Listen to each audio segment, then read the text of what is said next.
मैंने बोर्ड पर कीमत साफ लिख दी थी। एक प्लेट फ्राइड राइस की कीमत 10,000 युआन। सबको लगता है कि मैं पैसों के चक्कर में पागल हो गया हूँ, पर वो नहीं जानते कि मैं तो इसे नुकसान में बेच रहा हूँ।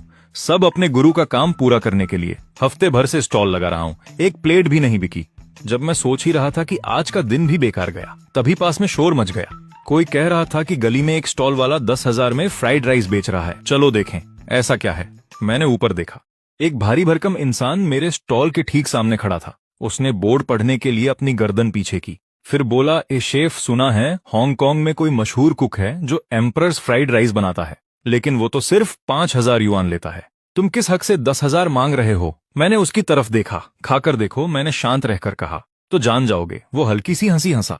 जो ऐसी बात करते हैं उनके पास दम तो होता ही है। ठीक है शेफ, एक बनाओ। मैंने उसे देखा। पक्का? क्यों नहीं, क्या डर है कि पैसे नहीं दूंगा? मैंने शांत नजरों से देखा।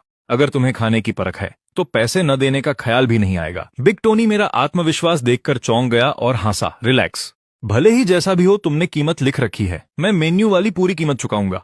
अगर खाना खराब हुआ तो वो मेरा रिस्क। मैंने कुछ नहीं कहा, बस सिर हिलाया और काम में लग गया। तभी कैम अचानक चिल्लाया, रुको, ये चावल है। ये ऐसा क्यों दिख रहा है? बिग टोनी पीछे मुड़ा।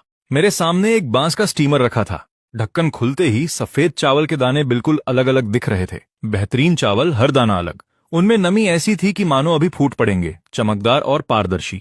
और पूरे चावल में नारंगी रंग के नन्हे कण थे। ये क्या है? बिग टोनी पास झुककर देखने लगा। ये क्या है? झींगे का अंडे, मैंने बिना ऊपर देखे जवाब दिया। बिग टोनी धीरे से बुदबुदाया, सच में हैरान होकर। वो पीछे हटा और अपनी टीम की ओर मुड़ा। ये शेफ वाकई उस्ताद है। इस तकनीक को फ्लेवर बोरिंग कहते हैं। चावल झींगे का स्वाद सोख लेते हैं। ताजा झींगे लो, उन्हें काटकर साफ करो, फिर चावल अंदर भरकर स्टीम करो। इससे चावल में झींगे का गहरा स्वाद उतर आता है। फिर स्टीम किए हुए झींगे वापस डाल दिए जाते हैं, जिससे हर निवाले में एक बनावट आती है और एक कुदरती मिठास भी। तो इस फ्राइड राइस के पीछे सच में कारीगरी है। उम्मीद तो यही है। 10,000 युआन के लिए अगर बस स्वाद और अंडे ही थे तो मैं अभी चला जाता। तुम मुझे इतने महंगे डिश के नाम पर बेवकूफ नहीं बना सकते। वो बात पूरी कर ही रहा था कि हवा में एक अमीर खुशबू फैल गई। ओ, ये महक कमाल है। ये क्या है? इतनी अच्छी खुशबू। भीड़ हैरान होकर दंग रह गई। कुछ लोगों के मुंह में तो पानी आ गया। बिग टोनी का ध्यान उस तरफ खिंच गया। काउंटर पर एक मिट्टी का बर्तन था। मेरे हाथ में एक नम चमकता हुआ कमल का पत्ता था। मेरे सामने शराब के जार जैसा दिखने वाला एक बर्तन था। मुंह से सफेद भाप निकल रही थी। वो जबरदस्त खुशबू सीधे बाहर आ रही थी। बर्तन देखते ही, खुशबू महसूस करते ही बिग टोनी खुद को रोक नहीं पाया। Buddha jumps over the wall. यह फुजियान का सबसे मशहूर डिश है, जिसे सौभाग्य और लंबी उम्र का स्टू भी कहते हैं। इसमें सिर्फ बेहतरीन सामग्री लगती है। एपालोन, समुद्री खीरा, शार्क फिन, सूखे स्कैलप्स और तैयारी बहुत ही जटिल है। हर प्रीमियम चीज को पहले सुखाना पड़ता है। बिग टोनी ने सदियों पुराने रेस्टोरेंट में इसे बनते देखा है, पर वहां का सबसे महंगा वर्जन भी इस बर्तन के खुलने के बाद फीका लग रहा था। अंतर क्या था? बिग टोनी ने गहरी सांस ली और जवाब मिल गया। वो शराब, ये तो लाजवाब है। शौकसिंग वाडियाओ है ना? नाम लेते ही मैंने हल्की मुस्कान के साथ देखा। अच्छी चीजें वही समझते हैं जो उन्हें जानते हैं। हाँ, ये वाडियाओ है। क्या बता सकते हो इसे कितने साल तक पुराना किया गया है? खुशबू ने बिग टोनी को पूरी तरह से दंग कर दिया था। उसने हाथ हिलाकर मना किया। आप मुझे बहुत इज्जत दे रहे हैं। ये खुशनसीबी है कि मैं इसे पहचान पाया। मैं उम्र तो नहीं बता सकता, पर इसकी खुशबू कुछ और ही है। ये जरूर सबसे बेहतरीन क्वालिटी होगी।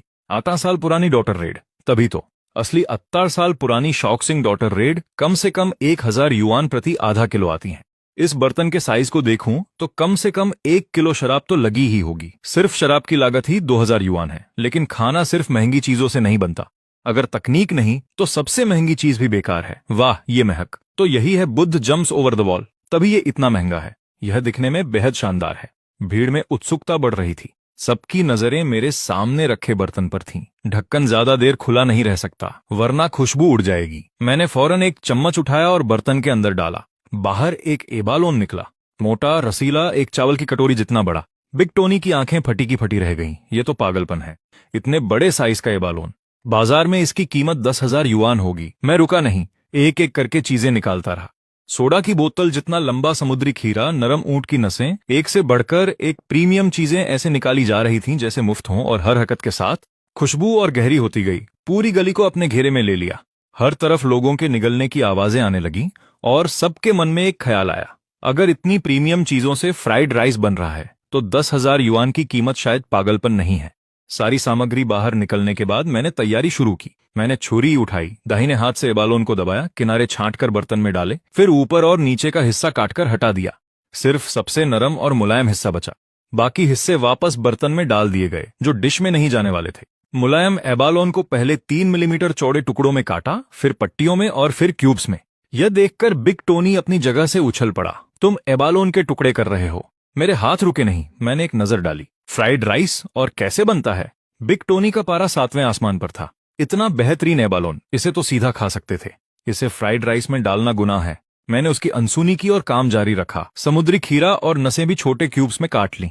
कातिल छुरी का काम। बिग टोनी अभी भी एबालोन के लिए गम में था, पर छुरी की कला ने उसका ध्यान खींच लिया। लिली बगल से बोली, इतनी तेजी? ये तेजी की बात नहीं है, बिग टोनी ने कहा, ये एकरूपता की बात है। देखो वो जो भी काट रहा है, हर टुकड़ा लगभग एक ही साइज का है।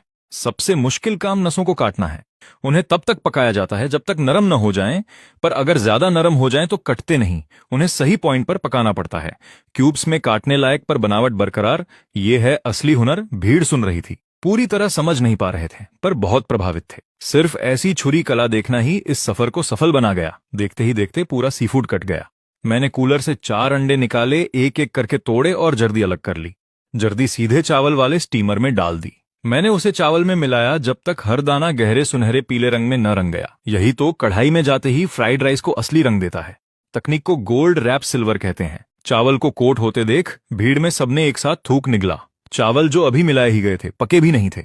हर दाना सुनहरी अंडे की परत में लिपटा हुआ, बीच बीच में नारंगी झींगे के कण, जैसे सुनहरी नदी में झींगे उछल रहे हों। लोग इसे देखकर ही ललचा रहे थे, और ये तो बस तैयारी थी। मैंने अभी भूनना शुरू भी नहीं किया था, और भीड़ पहले से ही भूख से बेहाल थी। मैंने सुनहरे चावल को हर प्रीमियम सामग्री के साथ कढ़ाई में उछाला, तेज आंच पर जटिल भूनना, और आखिरकार इसे एक सुनहरी कटोरी में दबाकर रखा जिस पर लिखा था 10,000 साल। फिर मैं एक सोने का कलछी और जेड हैंडल वाला चम्मच, जेड जड़ित सोने की चॉपस्टिक्स लाया और ट्रे में सजाया। मैंने ट्रे उठाई और डाइनिंग टेबल की ओर बढ़ा। स्थिर और बिना हड़बड़ी के एक एक करके मैंने चॉपस्टिक्स और फ्राइड राइस की कटोरी रखी, जिससे महक हवा में घुल गई। इंपीरियल सुप्रीम फ्राइड राइस, कृपया आनंद लें। बिना कुछ कहे मैं मुड़ा और वापस स्टॉल के पीछे चला गया। बिग टोनी कटोरे को घूर रहा था। बारीक भाप उठ रही थी और महक इतनी तेज थी कि आप झुकें उससे पहले ही महसूस हो जाए। उसने अनजाने में ही निवाला गटक लिया। भीड़ गर्दनें उचकाकर देख रही थी, बेताब थी इसका स्वाद कैसा होगा। बिग टोनी ने कैम की तरफ देखा। ठीक है, पहले फैंस एक क्लोजअप शॉट ले लो। कैम पहले से तैयार था। उसने कैमरा कटोरी की तरफ घुमाया। शॉट लेते समय वो खुद को रोक नहीं पाया। ये तो शानदार है, हर एंगल लाजवाब, मुंह में पानी लाने वाला। जल्दी करो, मुझे भूख लग रही है, बिग टोनी हंसते हुए बोला। पर उसे मानना पड़ा, ये फ्राइड राइस बेइंतहा खूबसूरत था। ऐसा लग रहा था मानो सोना चमक रहा हो, और बीच में नारंगी झींगे के अंडे, सुनहरे भूरे सूखे स्कैलप्स, गहरे लाल एबालोन के क्यूब्स, काला समुद्री खीरा और चमकदार हरे प्याज के टुकड़े। इस कटोरी को देखना ही एक अनुभव था। जैसे ही कैम ने क्लोजअप लिया, लिली ने तुरंत कहा, आगे बढ़ो, चखो इसे। बिग टोनी इसे चखने के लिए बेताब था। उसने सोने की कलछी उठाई और उसका वजन देखकर हैरान रह गया। वाह, ये तो असली सोना है। उसने इसे हाथ में घुमाया, फिर ध्यान से एक चम्मच उठाया और होठों तक ले गया। उसने चबाया 1 बार, 2 बार और अचानक सीधा बैठ गया, कैमरे की तरफ देखते हुए। उसके चेहरे के भाव अजीब हो गए। उसका शरीर जकड़ गया, जैसे बिजली का झटका लगा हो। वो पूरी तरह जम गया, आंखें फटी की फटी रह गईं। ये खुशी का स्वाद है। इस पल में बिग टोनी फिर से बच्चा बन गया, मां की गोद में। ये मां के हाथ का खाना है। उसे नन्ही रूहें नाचती दिखी। हे भगवान, मैं बर्दाश्त नहीं कर सकता। अगर ये मेरा आखिरी खाना है तो मैं खुशी से जाऊंगा। लिली उसे देख रही थी। क्या हो रहा है? इतना सीरियस मत बनो। फ्राइड राइस के लिए रो रहे हो, होश में आओ। बिग टोनी ने एक शब्द नहीं कहा। वो सीधा मेरे पास आया, हाथ जोड़ लिए। शेफ, मैं आपको सलाम करता हूँ। ये इंपीरियल सुप्रीम फ्राइड राइस वाकई लाजवाब है। ये शब्द सुनते ही भीड़ में शोर मच गया। इतनी ऊंची रेटिंग सच में? क्या तुम सीरियस हो? सिर्फ महक से ही मेरे मुंह में पानी आ रहा है। चखने की भी जरूरत नहीं, पता है ये बेहतरीन है। तुमने देखा बिग टोनी कैसे रिएक्ट कर रहा था, वही काफी है। इतना बड़ा एबालोन, इतना मोटा समुद्री खीरा, इतना प्रीमियम सीफूड, साथ में टॉप ग्रेड बर्ड्स नेस्ट, ये लाजवाब क्यों नहीं होगा? आखिरकार ये 10,000 युआन का फ्राइड राइस है, सच में जबरदस्त। पैसे वसूल हैं। चारों तरफ चर्चा जारी थी। मैंने बिग टोनी की तरफ देखा, चेहरा चमक रहा था, उत्साह से भरा हुआ। मैंने हल्की मुस्कान के साथ सिर हिलाया। अगर तुम्हें मजा आया तो मेरी मेहनत सफल हुई। संतुष्ट? हद से ज्यादा, बिग टोनी बोला, खुद को रोक नहीं पाया। क्या आप छात्र लेते हैं? मैं सच में आपसे सीखना चाहता हूँ। सिर्फ इस फ्राइड राइस के लिए मैं हंसकर बात टाल देता हूँ। एक निवाला लेते ही ये बंदा शागिर्दी की बात करने लगा। बिग टोनी को हैरानी नहीं है कि मैं उसे गंभीरता से नहीं ले रहा। इस स्तर की कला हर किसी को नहीं सिखाई जाती। वह आ भरकर कहता है, मुझे पता है तुम इतनी आसानी से नहीं सिखाओगे। फिर वह मुड़ता है और देखता है कि काम और लिली कटोरे से चोरी छिपे निवाले ले रहे हैं, एक एक चम्मच। चेहरे पर गहरी तृप्ति है। अरे तुम लोग भी, मेरे लिए भी बचाओ। बिग टोनी अपना फोन निकालता है और तुरंत पेमेंट कर देता है। फिर वह तेजी से मुड़कर टेबल की तरफ दौड़ता है। मुझे अपने फोन पर पेमेंट आने की आवाज सुनाई देती है और मेरे अंदर का तनाव कम हो जाता है। इस स्टॉल पर पूरा एक हफ्ता काम आखिरकार पूरा हुआ और अब मैं फिर से उस सपने में जा सकता हूँ। वापस उस छोटी मेज पर बिग टोनी, लिली और काम ने कटोरा पूरा साफ कर दिया है। यह बहुत लाजवाब था, बस थोड़ा कम पड़ गया। कम पड़ गया? सबसे ज्यादा तो तुमने ही खाया है। बात तो सही है, पर सच कहूं तो ये इंपीरियल सुप्रीम फ्राइड राइस वाकई में लाजवाब है। फ्राइड राइस का स्वर्ण मानक, तभी तो इसे इंपीरियल कहते हैं। उस शाम घर पहुंचने के बाद मैं सपने में जाने के लिए बेताब था। इस बार मैं एक चौड़े गेहूं रंग के तेज आंखों वाले आदमी के शरीर में था। उसकी पहचान उसका एकमात्र बीफ नूडल, प्रीमियम सामग्री के पहाड़ वाले इंपीरियल सुप्रीम फ्राइड राइस के उलट इस डिश में सिर्फ एक मुख्य सामग्री इस्तेमाल होती है, बीफ। लेकिन कठिनाई के मामले में यह नूडल्स इंपीरियल फ्राइड राइस से कहीं आगे है। उस डिश से मिले सारे पाक कौशल के बावजूद इस बीफ नूडल में महारत हासिल करने में सपने के अंदर 4 साल लग गए। पिछली बार की तरह जब मैं वहां से बाहर निकला तो मुझे उस रूह का इंपीरियल इनाम मिला जिसका शरीर मैंने धारण किया था। सम्राट द्वारा भेंट की गई एक ब्लेड जो खास तौर पर इसी डिश के लिए बनी थी। साथ ही सिस्टम ने एक नया टास्क दिया, 20,000 युआन में एक सर्विंग बीफ नूडल बेचना। इसे पूरा करते ही एक नया सपना अनलॉक हो जाएगा। उधर बिग टोनी का 10,000 युआन वाले फ्राइड राइस का वीडियो रातों रात वायरल हो गया, जिससे जिज्ञासु लोगों की भीड़ स्टॉल की तरफ खिंची चली आई। अगली सुबह मैं जल्दी पहुंचा और साइन बदल दिया। इंपीरियल सुप्रीम फ्राइड राइस अब नहीं था, उसकी जगह 20,000 युआन प्रति सर्विंग वाला एकमात्र बीफ नूडल आ गया। फिर मैंने लाइव स्ट्रीम शुरू की। आज का मेन्यू है बीफ नूडल सेट, 20,000 युआन प्रति सर्विंग। कोई डिलीवरी नहीं। बिग टोनी के वीडियो की वजह से लाइव आते ही दर्शकों की बाढ़ आ गई। देखें आज कौन सा बदनसीब 10,000 के फ्राइड राइस उड़ा रहा है। तो तुमने फ्राइड राइस छोड़ दिया और बीफ नूडल ले आए, वो भी 20,000 में। तुम खुद को समझते क्या हो?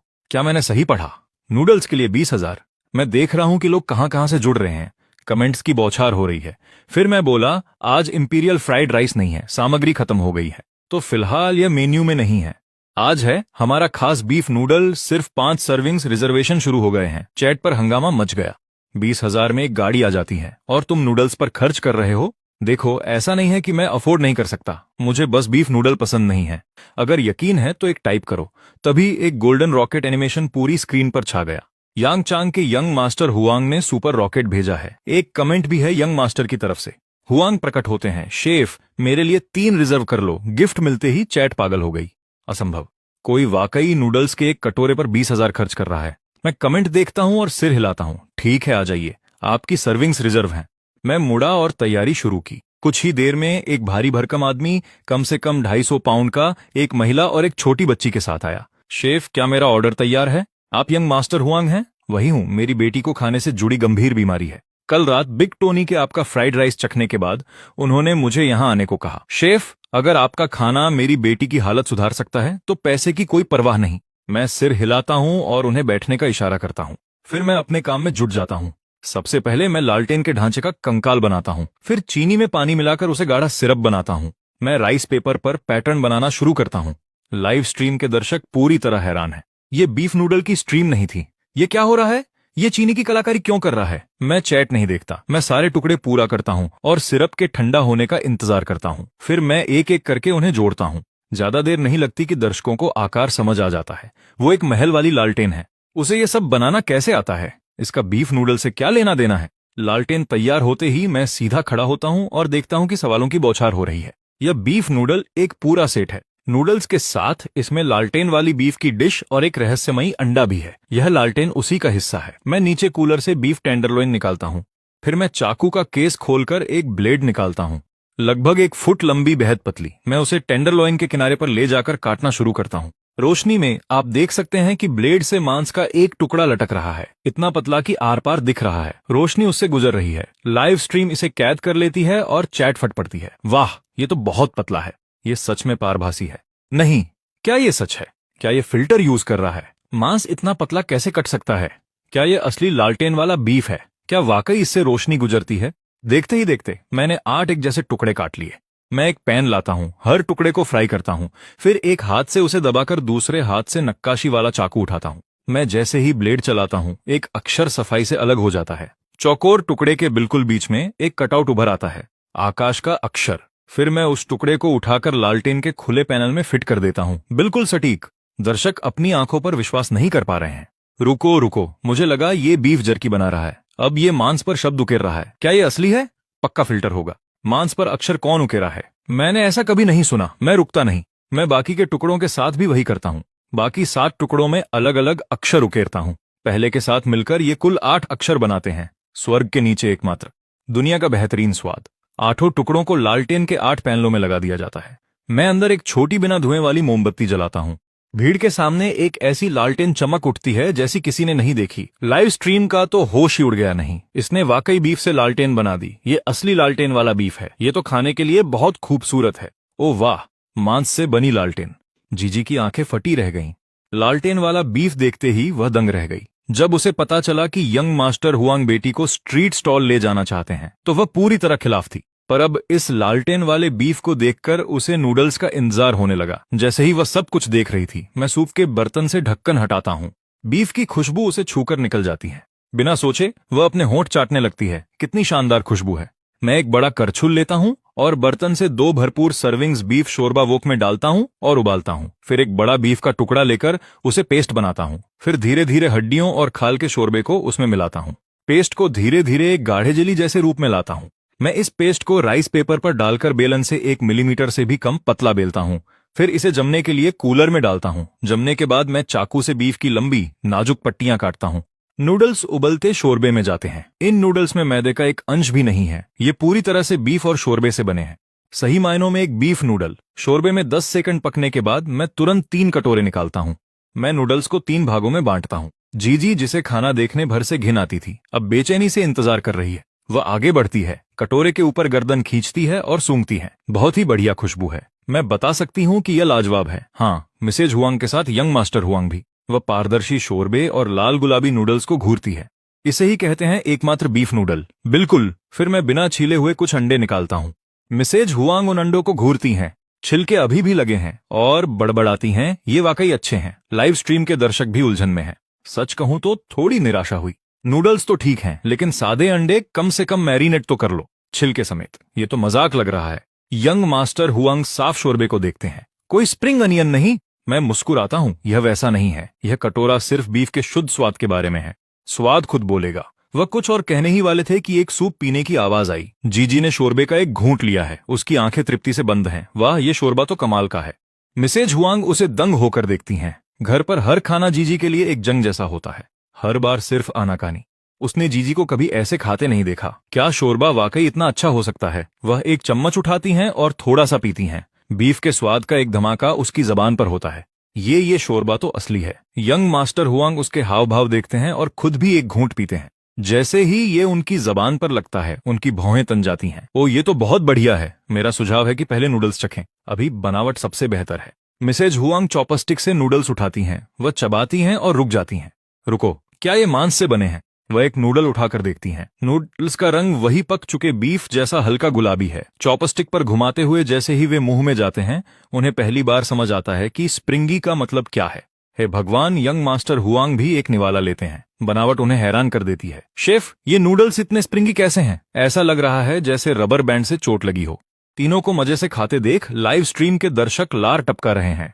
ठीक है, मान गया। मैं आज डाइट के लिए डिनर छोड़ने वाला था। अब मुझे बीफ नूडल ढूंढने ही होंगे। शानक्सी प्रांत से नूडल्स की एक कटोरी भेज रहा हूँ। शानक्सी प्रांत से नूडल्स की एक कटोरी भेज रहा हूँ। हुबेई प्रांत से हॉट ड्राई नूडल्स की एक कटोरी। यंग मास्टर हुआंग नूडल्स और शोरबे के कुछ और घूंट लेते हैं। फिर उनकी नजर छोटे कटोरे में रखे अंडों पर पड़ती है। वह आ भरकर सिर हिलाते हैं। शेफ, नूडल्स लाजवाब हैं, शोरबा लाजवाब है, लेकिन ये अंडा सारा मजा खराब कर रहा है। अगर आप इसे शोरबे में पकाते तो बात ही अलग होती। मैं सुनकर मुस्कुरा देता हूँ। समझाने के बजाय मैं मेन्यू के विवरण पर टैप करता हूँ और पूछता हूँ, इसे मिस्ट्री एग क्यों कहा जाता है? तुम्हारा क्या मतलब है? क्या इसके अंदर वाकई कुछ छिपा है? मैं कुछ नहीं कहता, बस एक शांत इशारा करता हूँ। चख कर देख लो। यंग मास्टर हुआंग मेरे चेहरे का आत्मविश्वास देखकर और जिज्ञासु हो जाते हैं। वह एक अंडा उठाते हैं, हल्का नारंगी छिलका, छूने में गर्म। सब कुछ बताता है कि ये बस एक सादा स्टीम्ड अंडा है। तो इसे मिस्ट्री एग क्यों कहें? वह इसे मेज के कोने पर धीरे से मारते हैं। छिलका टूटता है, अंदर एक एकदम सफेद सफेदी दिखती है। यंग मास्टर हुआंग मेरी ओर देखते हैं। ये तो बस एक साधारण स्टीम्ड अंडा है। चैट के नफरत करने वाले तुरंत कूद पड़ते हैं। कहा था ना, सारा दिखावा नकली है। ये तो सच में सादा अंडा है, इतनी जल्दी नहीं। यह साफ तौर पर एक अंडा है जो 1000 साल पुराने फीनिक्स ने दिया है। इसमें ट्रिपल एस टियर का पालतू जीव निकलने की क्षमता है। यह मेरा अंडा है, कोई इसे छुएगा नहीं। चैट में रोस्टिंग देखकर यंग मास्टर हुआंग हिचकिचाते हैं और इसे नीचे रखने जाते हैं। दरअसल मुझे अंडे ज्यादा पसंद नहीं है। मैं मुस्कुरा देता हूँ। खाना खाने के लिए होता है, घूरने के लिए नहीं। बात खत्म। यंग मास्टर हुआंग की हिचकिचाहट खत्म होती है और वो पूरा अंडा मुंह में डाल लेते हैं। एक निवाला और केकड़े के अंडों की महक का धमाका। केकड़े के अंडों की वो गहरी बेमिसाल खुशबू लजीज रस के साथ घुली हुई पूरे मुंह में फैल जाती है। यंग मास्टर हुआंग को लग रहा है जैसे उनका सिर फट ही जाएगा। यह तो पागलपन है। वो केकड़े के उस लजीज निवाले को हैरानी में निगल जाते हैं। मुझे ऐसे घूर रहे हैं जैसे मैं किसी और दुनिया का प्राणी हूं। मिसेज हुआंग उनके हाव भाव देखती हैं। क्या हुआ? यंग मास्टर हुआंग अंडे की तरफ इशारा करते हैं। जर्दी, इसमें केकड़े के अंडे हैं। क्या केकड़े के अंडे? यह नामुमकिन है। लाइव स्ट्रीम के दर्शक एक एक शब्द पकड़ लेते हैं और चैट में खलबली मच जाती है। अरे यार, कोई जादूगर भी ऐसा नहीं कर सकता। केकड़े के अंडे और अंडे की जर्दी, क्या वो वाकई फर्क बता पा रहे हैं? मैंने बस अंडा देखा, वो पूरी तरह साबुत था। अगर तुम इतने पक्के हो तो एक और खाओ, आधा तोड़कर दिखाओ। मैं नहीं मानता कि आम अंडे में केकड़े के अंडे हो सकते हैं, सिर्फ लाइव स्ट्रीम ही नहीं। मिसेज हुआंग को भी शक है। छिलका पूरी तरह साबुत था, एक खरोंच तक नहीं। अगर अंदर वाकई केकड़े के अंडे हैं तो वो अंदर गए कैसे? यह सोचकर उन्हें चखने की उत्सुकता होती है। वो अंडा मुंह में रखती हैं और धीरे से काटती हैं। गाढ़े लजीज रस की एक लहर उनके मुंह में भर जाती है। केकड़े के अंडों की वो बेमिसाल खुशबू उनके एहसासों में खिल उठती है। उन्हें लगा था वो तैयार हैं, पर इतना सारा रस अंदर होगा, इसका अंदाजा किसी को नहीं था। केकड़े के अंडों की सुनहरी सॉस की एक धार उनके होठों के कोने से बहती है। वो जल्दी से अपने हाथ से उसे थाम लेती हैं, फिर अपने होठों के कोने से उस सॉस को चाट लेती हैं। वो आधा खाया हुआ अंडा हाथ में थामे सफेदी चबाती हैं। केकड़े के अंडों का इतना गहरा स्वाद कि वो दंग रह जाती हैं। यह वाकई केकड़े के अंडे हैं। हे भगवान, यह मुमकिन कैसे है? उनके हाथ में बचा हुआ आधा अंडा एक छोटी कटोरी जैसा लग रहा है जिसमें बची हुई सॉस भरी है। सुनहरे तरल में नारंगी लाल केकड़े के अंडों के टुकड़े दिख रहे हैं, जैसे छीले हुए संतरे की फांकें जिनमें ट्रांसलूसेंट चर्बी मोती की तरह बिखरी है। देखने में बेहद शानदार। लाइव स्ट्रीम के दर्शक पूरी तरह हैरान हैं। नामुमकिन, क्या यह हाफ बॉइल्ड अंडा हो सकता है? हाफ बॉइल्ड अंडे में केकड़े के अंडों के असली टुकड़े और चर्बी तो नहीं हो सकती। हे भगवान, यह कैसे मुमकिन है? सिर्फ दर्शक ही नहीं, यंग मास्टर हुआंग भी उतने ही हैरान हैं। तुमने इसे अंदर डाला कैसे? क्या तुम्हें सच में कोई जादू आता है? मैं जोर से हंसता हूं। इंसान की काबिलियत पर थोड़ा भरोसा रखो। मैं एक ताजा अंडा उठाता हूं। मेरे सीधे हाथ में लगभग 2 इंच का एक छोटा ब्लेड इतनी तेजी से घूमता है कि वो रोशनी की एक लकीर बन जाता है। फिर मैं उल्टे हाथ में पकड़े अंडे को उसकी तरफ लाता हूं। टैप टैप की एक धीमी आवाज गूंजती है और ब्लेड ने अंडे के ऊपरी सिरे के चारों और एक पूरा घेरा बना दिया है। उंगली के एक झटके से अंडे के छिलके का एक गोल टुकड़ा साफ बाहर आ जाता है। अब ऐसी मशीनें भी हैं जो यह कर सकती हैं, लेकिन उनसे छेद बड़ा हो जाता है। मुझे ब्लेड ही पसंद है। इस तरीके से कट ज्यादा बारीक होता है। बंद करने के बाद पता लगाना बहुत मुश्किल है। यंग मास्टर हुआंग मुंह खुला रखे ताक रहे हैं। लाइव स्ट्रीम भी उतनी ही स्तब्ध है। भाई साहब, चाकू पर ऐसा कंट्रोल तो कमाल है। यह शेफ कोई शौकिया नहीं है। कोई नौसिखिया होता तो उंगलियां कट जाती। उस पुरानी फिल्म में कच्चे अंडे वाला सीन देखा था, उसके बाद से किसी को ऐसे अंडा खोलते नहीं देखा। तो केकड़े के अंडे अंदर गए कैसे? यंग मास्टर हुआंग पूछते हैं। मैं मुस्कुराता हूं। एक बार खोल लिया तो अंदर कुछ भी डालना आसान है। अंडे की सफेदी और जर्दी बाहर निकालो, फिर केकड़े के अंडे, चर्बी और नूडल्स का बचा हुआ बीफ ब्रोथ मिलाकर सॉस तैयार करो। फिर एक सांचे का इस्तेमाल करके उसे जर्दी के आकार का बना लो। एक बार गेंद तैयार हो जाए तो उसे वापस खोल में डालो, सफेदी वापस भरें, ढक्कन सील करें और स्टीम कर लें। बस इतना ही। वो सुन रहे हैं। यंग मास्टर हुआंग का मुंह थोड़ा खुला रह गया है। उन्होंने कभी सोचा भी नहीं था कि अंडे जैसी मामूली चीज बनाने की प्रक्रिया इतनी जटिल हो सकती है। तभी गली के मुहाने पर थोड़ी हलचल होती है। बाहर से भीड़ में एक आवाज सुनाई देती है। कहाँ? यहाँ इतना अच्छा क्या है? भीड़ मुहाने की ओर दौड़ती है। चीखें सुनाई देती हैं। शायला मियाँ, आई लव यू है एवरीवन। इस गली में क्या अच्छा है? किसी फैन के जवाब देने से पहले ही बाहर से एक बच्चे की आवाज सुनाई देती है।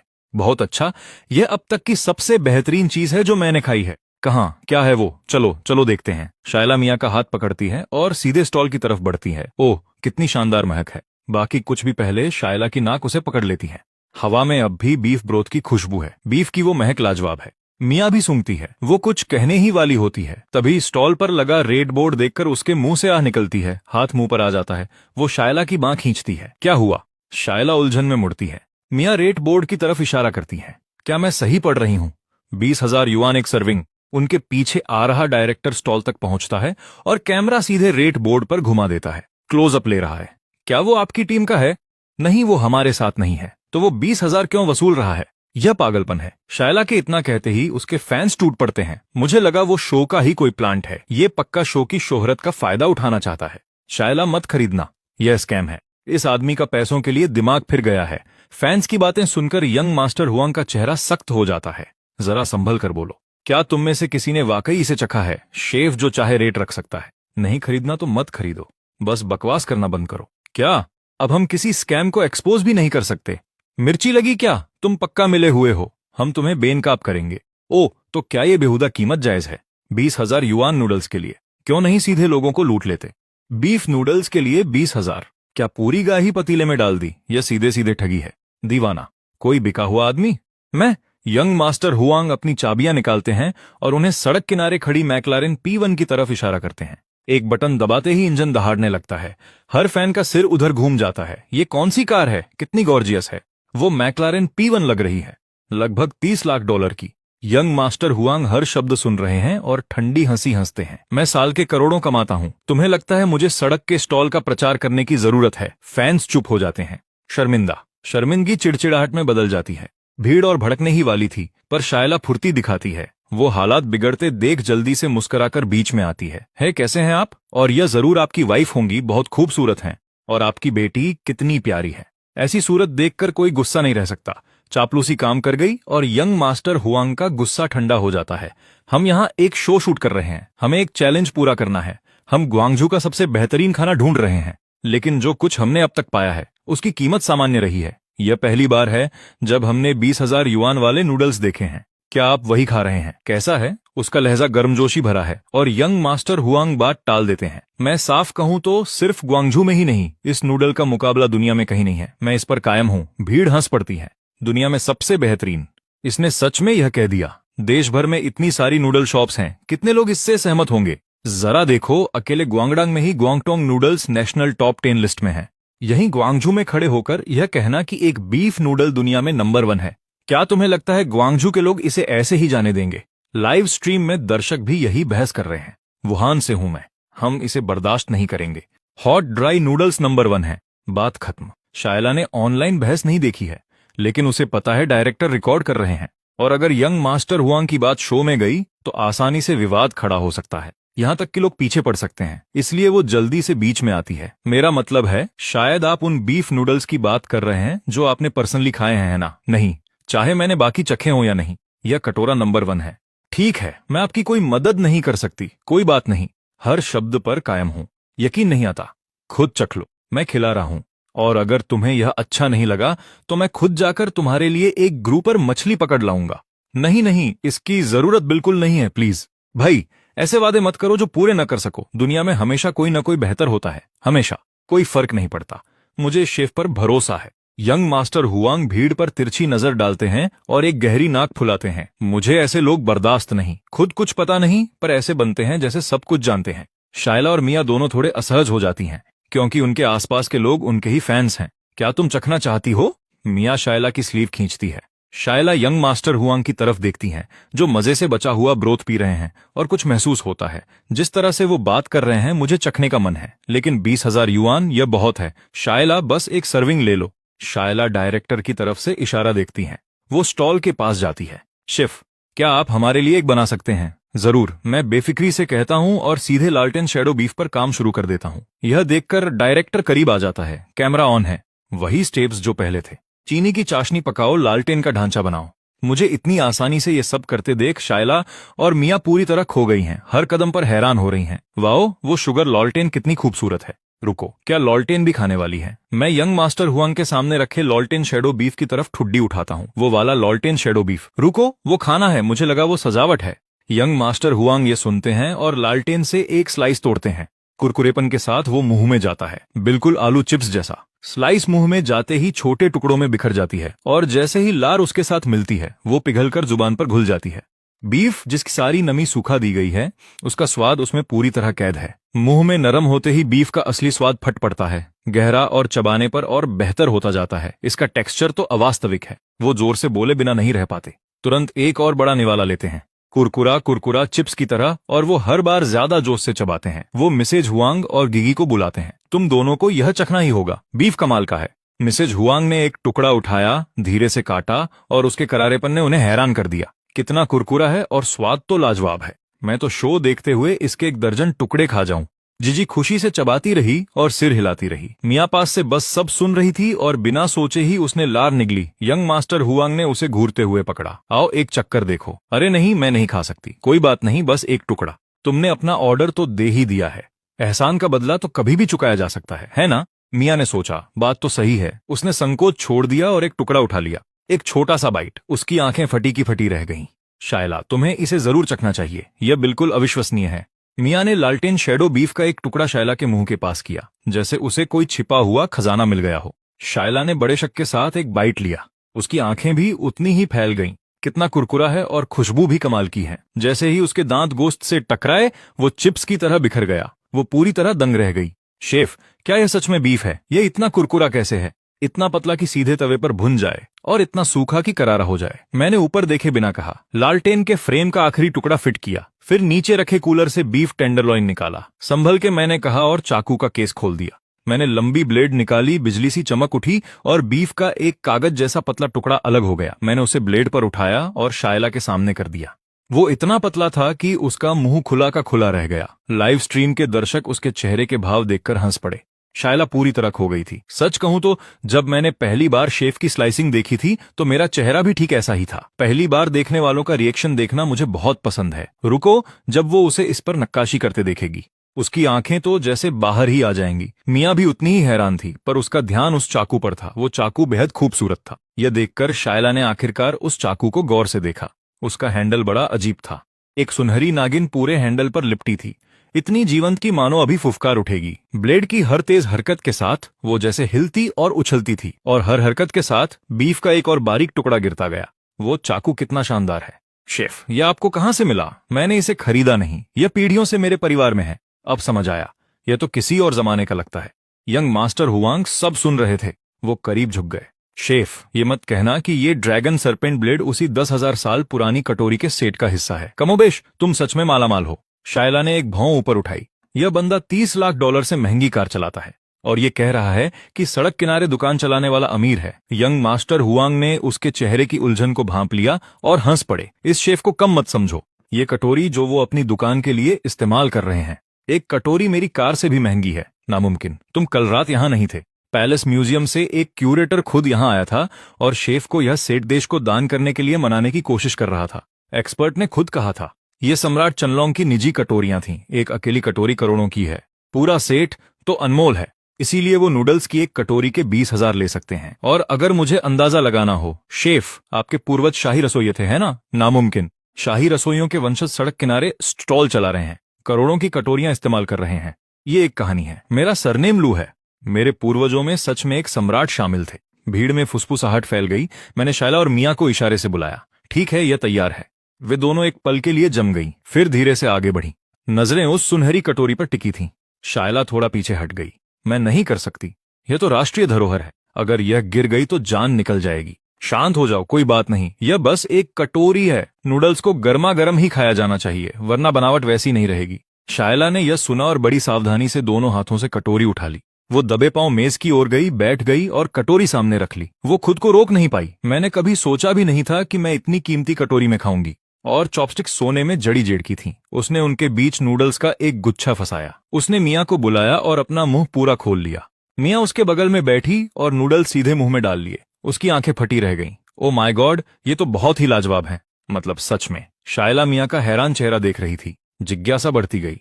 उसने भी नूडल्स लिए, मुंह में डाले और एक बाइट लेते ही उसका चेहरा भी वैसा ही हो गया। इन नूडल्स में कितनी इलास्टिसिटी है, वो उछाल वाली बनावट, और ये बीफ की खुशबू कमाल की है। यह वाकई अद्भुत है। मुझे लगता है शोरबा पूरी तरह बीफ से बना है। सूप भी चखो, सूप तो और भी बेहतर है। शायला ने चम्मच उठाया और एक घूंट लिया। वो इतनी उत्साहित हो गई कि मियाँ को बार बार इशारे से चखने को कह रही थी। वे दोनों उस छोटी सी मेज पर झुकी थीं, एक दूसरे को नूडल्स खिला रही थीं और चेहरे खुशी से चमक रहे थे। आसपास मौजूद प्रशंसक उन्हें देखकर प्यारी सी मुस्कान बिखेरने लगे। शुद्ध आनंद। शायला का अंदाज ही यही है, एकदम असली रहना। तभी मैं एक रहस्यमयी अंडा लेकर वहां पहुंचा। यह सेठ के साथ आता है। शायला उस साधारण से दिखने वाले अंडे को घूरती रही, फिर शरारती मुस्कान के साथ पलकें झपकाईं। वाह शेफ, इतने कंजूस, एक एक्स्ट्रा अंडा भी नहीं दे सकते? मेरे कुछ कहने से पहले ही यंग मास्टर हुआंग ने टोक दिया, यह एक रहस्यमयी अंडा है, इसमें जो दिखता है उससे कहीं ज्यादा है। इसका क्या मतलब? खाकर देखो। मैंने बस इतना कहा। ठीक है। शायला ने अंडा छीलना शुरू किया, थोड़ी उलझन में थी। वो बस एक बाइट लेने ही वाली थी कि मिसेज हुआंग ने कहा, इसे एक बार में ही पूरा मुंह में डालना। उसने पहले अपने अंडे को आधा काटा था और असली मजा मिस कर दिया था। उसे अब भी थोड़ा मलाल था। शायला ने उसे शक से देखा, फिर पूरा अंडा मुंह में रख लिया। उसने काटा। बम! अमीर! तीव्र स्वाद का एक धमाका उसके पूरे मुंह में फैल गया। उसकी आंखें फटी रह गईं, गाल फूल गए। सदमा, अरे! पूरी तरह हैरान। एक साथ उसके चेहरे पर ऐसे भाव थे जो शायद ही कभी आते हों। क्या तुम ठीक हो? बहुत गर्म है। शायला ने सिर हिलाया। उसने चबाते हुए मिसेज हुआंग की कलाई पकड़ ली। वो अब भी सिर हिला रही थी। उसका दूसरा हाथ घुटने पर जोर जोर से पड़ रहा था। आखिरकार उसने निगल लिया, केकड़े का अंश और अंडे की सफेदी सब एक साथ। और वो चिल्ला पड़ी, ओ माय गॉड, ये क्या है? इतनी अच्छी चीज कैसे हो सकती है? तुम्हारे साथ क्या समस्या है? ये सिर्फ एक अंडा है। नहीं, ये एक रहस्यमयी अंडा है। शायला आपा खो रही थी। मिसेज हुआंग अब भी भ्रम में थी। तो शायला ने बस दूसरा रहस्यमयी अंडा उठाया और खुद छीला, फिर सीधे मिसेज हुआंग के मुंह में खिला दिया। जैसे ही उन्होंने काटा, सुनहरे केकड़े के अंडों का स्वाद फूट पड़ा। उनकी आंखें पूरी तरह गोल हो गईं। बिल्कुल शायला जैसा एक्सप्रेशन, एक एक बारीकी के साथ। है ना, है ना, इसके अंदर केकड़े के अंडे हैं। ये मुमकिन कैसे है? उन दोनों ने सिर जोड़ लिए और तय किया कि यही वो बीफ नूडल्स हैं जिन्हें वो प्रतियोगिता में लेकर जाएंगी। लेकिन जब शायला ने मुझसे पैक करने के लिए कहा तो मैंने सिर हिला दिया। माफ करना, मेरे नूडल्स ट्रैवल नहीं करते। क्यों नहीं? शायला को बात समझ नहीं आई, क्योंकि वक्त बहुत मायने रखता है। वो सही कुरकुरापन पाने के लिए इसे सीधे बर्तन से खाना पड़ता है। अगर पैक करके ले जाओगे तो नूडल्स का दम निकल जाएगा, ये फिर वैसे नहीं रहेंगे। यंग मिस्टर हुआंग ने सिर हिलाया। वो सही कह रहे हैं। मेरी कटोरी। मैं आधा खाकर भटक गया, वापस आया तो वो पहले बाइट जैसा लचकदार नहीं रहा था। शायला जीत गई। वक्त निकलता जा रहा था। तभी कुछ क्लिक हुआ। शेफ, आप टीवी पर आना चाहेंगे? हमारे साथ चलिए। लाइव नूडल्स बनाइए, सीधे कैमरे के सामने, जजों के बिल्कुल सामने। नूडल्स पैक करने की जरूरत नहीं, स्वाद भी कम नहीं होगा और आपको राष्ट्रीय स्तर पर पहचान मिलेगी। और भी लोग आपका खाना चखेंगे। क्या कहते हैं आप? मैंने बस एक सेकंड के लिए सोचा, लेकिन पहले भुगतान। जैसे ही शायला ने हाँ सुना, वो खुशी से उछल पड़ी। हाँ, बिल्कुल सही। मेरी मदद से वो पहले स्थान पर रहीं और उन अनोखे बीफ नूडल्स के जरिए मैं स्टार डैनी से मिला। डैनी की सिफारिश पर एक फूड एंटरटेनमेंट शो का बुलावा आया। वो चाहते थे कि मैं सेलिब्रिटीज के साथ मिलकर किचन संभालूं। मुझे लगा यह प्लेटफॉर्म नए रास्ते खोलेगा और भविष्य के मिशन पूरे करने में मदद करेगा, तो मैंने हाँ कह दिया। उस रात जब मैं सोया तो फिर उसी सपने में खो गया। इस बार मैंने वांग क्वी नाम के एक आदमी का रूप लिया जिसका उपनाम था टोफू किंग और उसकी खासियत थी टोफू बैंक्वेट। सपने में 20 साल की ट्रेनिंग के बाद मैंने टोफू की दर्जनों किस्में, हर बनावट, हर कंसिस्टेंसी और सैकड़ों टोफू डिशेज में महारत हासिल कर ली थी। अब सिर्फ टोफू से मैं पूरा भोज तैयार कर सकता हूँ। हर डिश अलग, हर डिश लजीज। इसने मेरी एक कमी पूरी कर दी, सस्ती और मामूली सामग्री के साथ खाना बनाना। अगले दिन प्रोडक्शन टीम ने मेहमानों की लिस्ट भेजी। मैंने उसे स्क्रॉल किया और कुछ जाने पहचाने चेहरे देखे। डैनी, मिया और फे। मैं मुस्कुराए बिना नहीं रह सका। मेरे को स्टार्स में एक बेहतरीन एक्ट्रेस भी शामिल थी। मैं इसे जरूर करूंगा, लेकिन शूटिंग में अभी कुछ दिन बाकी थे, तो मैं चुप बैठने वाला नहीं था। अब जब मैंने टोफू बैंक्वेट सीख लिया है तो मुझे उसे परखना था। मैं चॉकबोर्ड के पास गया और पुराना मेन्यू साफ कर दिया। फिर मैंने आज का स्पेशल बोर्ड पर बड़े अक्षरों में लिखा, मीट टोफू 600 युआन। जैसे ही मैं गाड़ी मुख्य सड़क पर ले गया, आधे लोगों ने मुझे पहचान लिया। भीड़ उमड़ पड़ी। देखते हैं शेफ आज क्या बना रहे हैं। ओ वाह, क्या आज वो होश की बात कर रहे हैं? सिर्फ 3 अंक। कल अमीर लोगों को सलाम। देखते हैं असली पैसों में क्या मिलता है। तुम्हारा क्या मतलब है? 3 अंक? यहाँ टोफू पुडिंग की एक कटोरी 5 युआन की होती है। यहाँ तक कि पोर्क टॉपिंग के साथ भी ये सिर्फ 10 की है। 600 मांगने का हक उन्हें किसने दिया? हटो, मैं नाश्ता बेचकर ही गुजारा करता हूँ। टोफू पुडिंग में नाश्ते की किसी भी डिश से ज्यादा मुनाफा होता है। सोया मिल्क उबालो, थोड़ा जमावड़ा डालो और कौड़ियों के दाम एक बड़ी पतीली तैयार। और ये बंदा 600 ले रहा है? ये सरासर लूट है। 600 में तो मेरा पूरे महीने का राशन आ जाता है। क्या किसी ने सामने लिखा शब्द पढ़ा? Meat tofu. तो क्या इसमें थोड़ा मांस ही तो होगा? बड़ी बात क्या है? मांस कितना महंगा हो सकता है? कोई मूर्ख ही टोफू के लिए 600 देगा। मैंने उनकी तरफ ध्यान नहीं दिया। ये दर्शक स्क्रीन के उस पार हैं। बेशक उन्हें नहीं पता कि मेरे मीट टोफू को क्या चीज अलग बनाती है। वो महक क्या है? ये जैसे चिकन शोरबा पर कहीं ज्यादा गहरा। यही तो मीट टोफू है। उसकी महक का एक झोंका मिलते ही लोग मुंह में पानी रोकने के लिए संघर्ष कर रहे हैं। रुको, ये टोफू पुडिंग है? मैंने जिंदगी भर टोफू पुडिंग खाई है। ऐसी महक किस टोफू में होती है? मैंने कहा ना, ये मीट टोफू है, तो अलग तो होगा ही। पास ही कोई धक्का देकर आगे पहुंचा। पतीली के अंदर देखने के लिए अपनी गर्दन झुका दी। अंदर मलाईदार सफेद रेशमी टोफू का पूरा पतीला भरा था, जैसे जमा हुआ दही। ये तो आम टोफू जैसा है, फिर ये महक ऐसी क्यों है? मेरा मन तो कर रहा है, लेकिन 600, हाँ 600 काफी ज्यादा है, पर 20,000 युआन वाले बीफ नूडल के मुकाबले मैं इसे झेल सकता हूँ। एक लड़की ने अपने बॉयफ्रेंड की आस्तीन खींची। बेबी चलो एक शेयर करते हैं, 300 का पड़ेगा, हॉट पॉट डिनर जितना ही। मुझे एक दे दो। भुगतान प्राप्त हुआ 606 युआन। घंटी बजी और मैंने इत्मीनान से मिट्टी की कटोरी उठाई। एक चपटी लकड़ी की कलछी से टोफू निकाला। जब लोगों ने मिट्टी की कटोरी देखी तो एक बोला, शेफ वो 10,000 वाली कटोरी कहाँ है? आप वो इस्तेमाल क्यों नहीं कर रहे? मीट टोफू धातु के संपर्क में नहीं आ सकता। 10,000 वाली कटोरी सोने की है, वो इस डिश के लिए सही नहीं है। जरूर वो हम पर इसे बर्बाद नहीं करना चाहते। वो कटोरी तो उस फ्राइड राइस के लिए है, और 20,000 वाले बीफ नूडल के लिए मैंने उन्हें हंसने दिया। तभी भीड़ के पीछे से एक आवाज आई, ये नमकीन घोल की वजह से है ना? सब मुड़े। चश्मे और दाढ़ी वाला एक आदमी भीड़ के किनारे खड़ा था, पतीली को ध्यान से देख रहा था। उसने इत्मीनान से समझाया, मैंने सिचुआन प्रांत में पारंपरिक टोफू खाया है। वो हमेशा मिट्टी की कटोरियों में परोसा जाता है, कोई धातु नहीं, क्योंकि टोफू में नमक का घोल होता है। नागरी ये धातु को गला देता है और उससे टोफू का स्वाद और बनावट खराब हो जाती है। मैंने उसे देखा, उसने बिल्कुल सही समझा था। मैंने सिर हिलाया और मुस्कुराया, बिल्कुल सही। गॉर्डन। भीड़ में किसी ने उसे पहचान लिया। क्या ये वही फूड ब्लॉगर नहीं है? वही जो रेस्टोरेंट्स का रिव्यू करता है? गॉर्डन है ना? वो मुस्कुराया। नमस्ते, मैं गॉर्डन हूँ। गॉर्डन आप यहाँ कैसे? बिग टोनी और मेरी पुरानी जान पहचान है। उसने बताया कि यहाँ कोई इंपीरियल फ्राइड राइस बनाता है जिसके लिए देश के दूसरे कोने से उड़कर आना पड़े। उसके शब्द वाकई आने लायक है। आप सब मुझे जानते हैं, मैं चावल प्रेमी हूँ। अगर बेहतरीन फ्राइड राइस है तो मैं वहां हूँ। वो मेरी तरफ मुड़ा। शेफ क्या आज आप वो इंपीरियल फ्राइड राइस बना सकते हैं? आज नहीं, सामग्री इतनी जल्दी नहीं मिल सकती। बड़े दुख की बात है। क्या हो अगर मैं अपनी सामग्री लाऊं? क्या आप बना देंगे? मैं बना सकता हूं, पर सर्विस फीस सस्ती नहीं होगी। कोई बात नहीं, जो चाहिए ले लो। मैं बस ये देखना चाहता हूं कि क्या ये चावल बिग टोनी की तारीफों के काबिल है। चक्कर खुद ही फैसला कर लो। वाह ये खुशबू, क्या है ये मीट टोफू से भी कहीं ज्यादा समृद्ध है। बेस स्टॉक, पुराना हाथ मालूम होता है, प्लस जिन्हुआ हैम, गहराई के लिए एबालोन, मोरेल मशरूम्स। क्या मैं सही हूं शेफ? आप कुछ चीजें भूल रहे हैं। समुद्री खीरा और फिश मॉ, बाकी सब सही है। बोलते हुए मैंने शोरबा डाला और धीरे से कटोरी के किनारे से गिराया। शोरबा पानी जैसा साफ था, पर महक बेहद तीव्र थी। ऐसी महक जो चखने से पहले ही आपको खींच लेती है। जब भीड़ ने सामग्री की लिस्ट सुनी तो अब कोई इसे महंगा नहीं कह रहा था। एक ही स्टॉक में इतनी सारी प्रीमियम चीजें, 600 युआन तो सौदा सस्ता है। ठीक है बेबी, चखो। लड़की ने पहला चम्मच उठाया, धीरे से फूंका और लड़के के होठों तक ले गई। उसने धीरे से घूंट लिया। रेशमी टोफू सीधे अंदर चला गया। उसकी आंखें फैल गईं, बिल्कुल प्रतिरोध नहीं था, जैसे बादलों का एक निवाला गटक लिया हो। बेहद मुलायम। कैसा है? लड़की ने पूछा। उसने गटका। उसने जल्दी से सिर हिलाया, बार बार। ये अविश्वसनीय है।